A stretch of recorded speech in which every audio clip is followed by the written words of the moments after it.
Strikeouts on Valentine's Day. Tale as old as time. But Kenzie Brown's roller coaster performance Thursday was a blotch on an otherwise spotless 2026 resume for the graduate student, who had struck out 40 of the 82 batters she's faced for the 6-1 Sun Devils. Get out the prediction machines, start brushing up on your tiebreaker rules. March is right around the corner. For ASU women's hoops, which finds itself scrapping for the final spots in the Big Dance, its next few games will be the most important yet in the opening chapter of Molly Miller's Sun Devil story. Kalamazoo, more than just a 27-point Scrabble word. You can break that out against your grandma next time you play her. It's also where ASU hockey finds itself this weekend to face Western Michigan, and where our Colgan Herschel joins us from maybe the last place you want to be on Valentine's Day, out in the cold. It's 3-3. We're going into the third period, and now it's Cruz Lucius' time to shine. Gets the puck, crosses the blue line. Little deke, little whoop right by him. Dumps it off. Bennett Shimmick. There it is. 5-3 ASU. Disgusting move from Cruz Lucius. And of course, he's going to add a goal of his own. A big 6-3 win for ASU. They stay alive, and here is Greg Powers. ASU lacrosse began its second season in the Big 12 with a trip to see old friends in Eugene. While the Sun Devils fell short against Oregon, our Aiden Schmitz previews that there is plenty to play for during stick season. 14 wins in 17 games, 10 of 11 to open the year. ASU softball is amidst its best start since head coach Megan Bartlett took over in 2022. It's often said that winning is contagious, and as our Amelia Chacon explains, the Sun Devils may have taken the old adage a little too seriously. Forever. That's how long the offseason has felt for ASU faithful, who last saw their team in action way back in May, when the Sun Devils crashed out of the NCAA tournament at the hands of UC Irvine.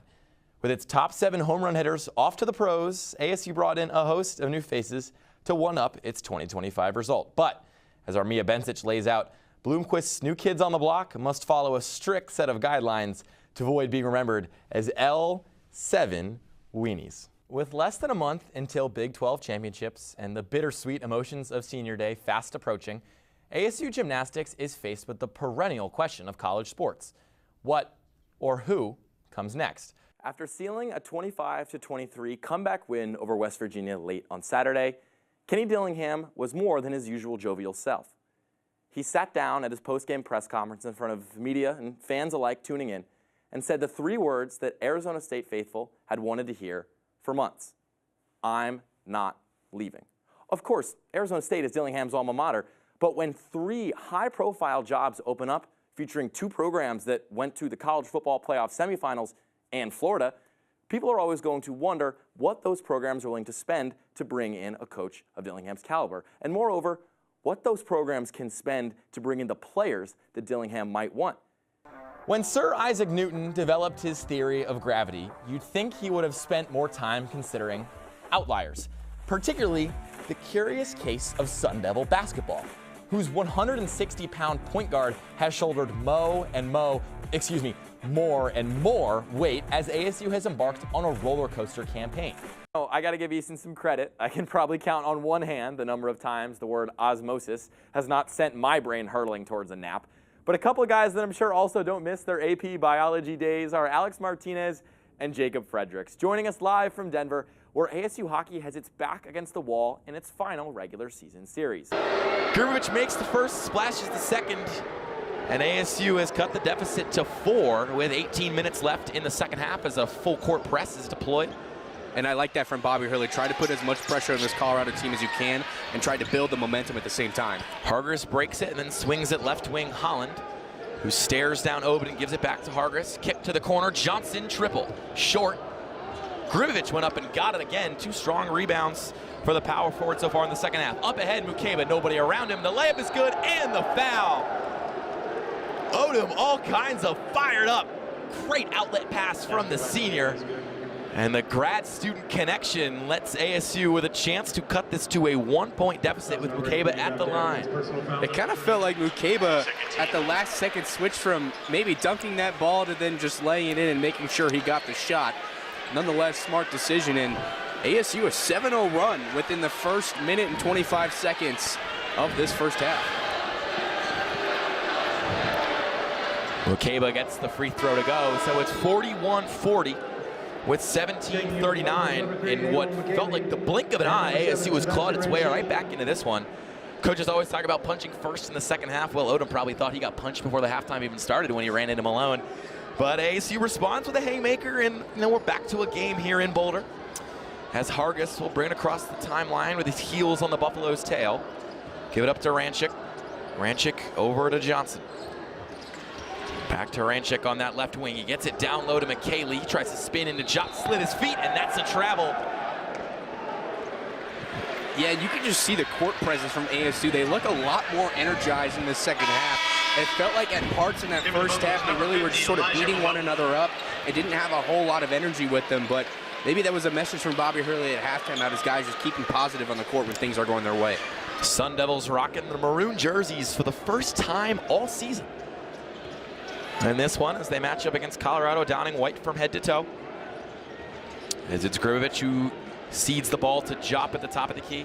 Hands it to his point guard, Odom, who knifes his way inside and steps back and gets the long two to fall. And just like that, ASU retakes its first lead since the opening minutes of this one. It's 42-41 Sun Devils with 16:50 left, as Johnson's going to stare down Pig Johnson offensively before giving it up to Hargis. Drives in, bodies fly, and Hargis's jumper is good.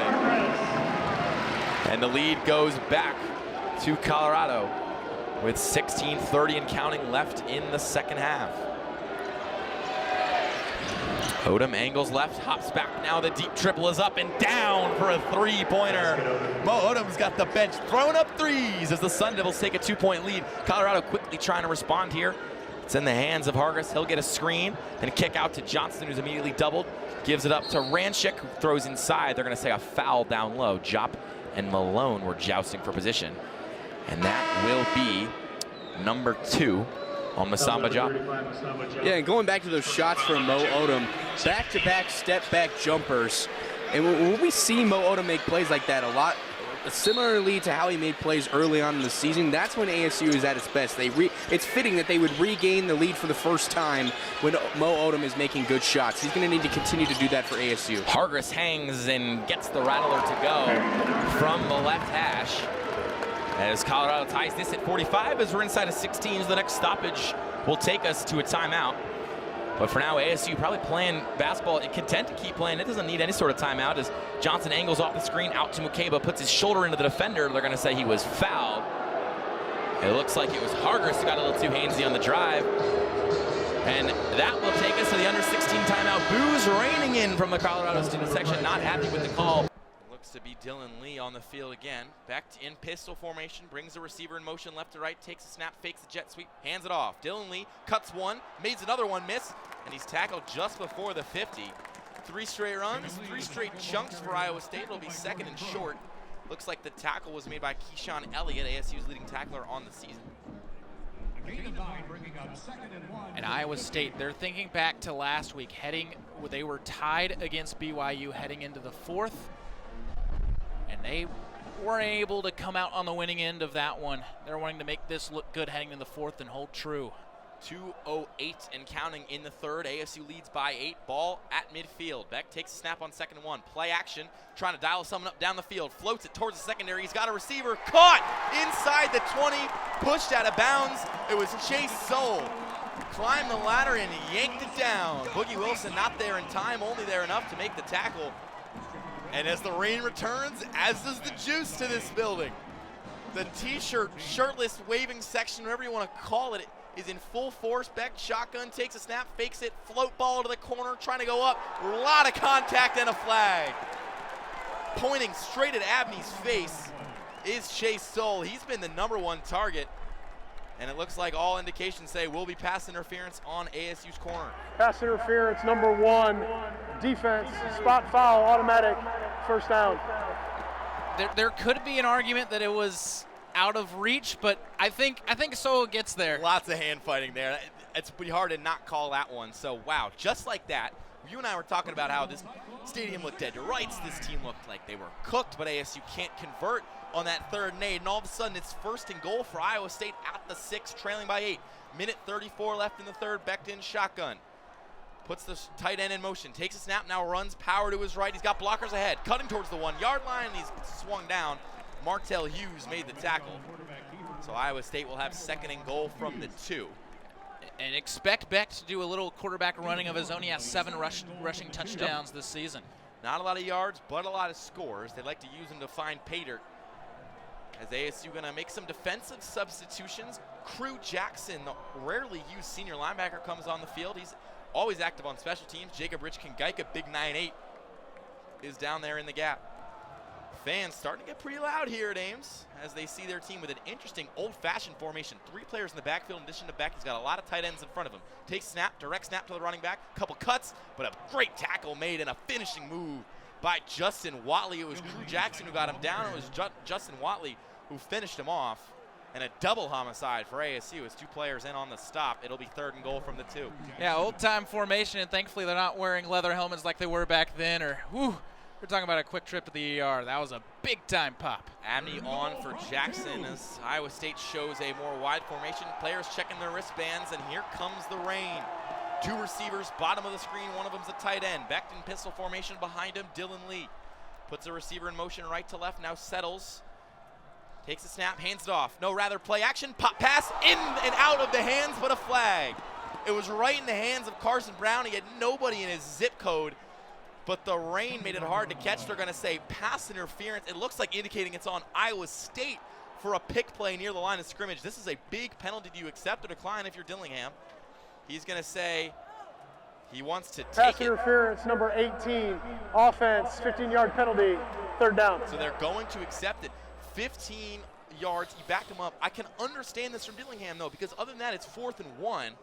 Now you're basically assuming that Iowa State will not only not score, they will not get 14 yards the next play, and then, therefore, you look to be smart. But their goal line defense has done pretty good so It far. has. It's done well. You could look back, but I get backing them up. You're right, Luke. So it will be 3rd and goal from the 17. ASU bringing that cheetah set out with their best pass rushers and quickest secondary players. 1 running back in the backfield. Next to Beck, he's got 2 receivers to his left, 2 to his right. Takes the snap. Pressure not yet in his face. Has time. End zone throw. Incomplete. Out of the back of the end zone. No flags. Abney on the coverage. And a long field goal incoming in bad I would not want to kick a field goal in these conditions, Parker Perrell. No, we've already seen a couple of kicking mistakes from Iowa State. A botched hold on an extra point led to an illegal kick call. And then on a long field goal, a 55-yarder, the hold was bad and the kick was a line drive. Seemed like he toe-balled it. So we've seen plenty of kicking mistakes since. The weather has worsened, so we'll see if the errors continue to pile up for the Iowa State kicking unit. So lining up is Connerty. Snap hold, and the kick is through. 3 points for Iowa State. For a team that looks to be punched in the mouth and reeling, they recover with a long drive to get points. They might have the sense that they left a little bit on the board.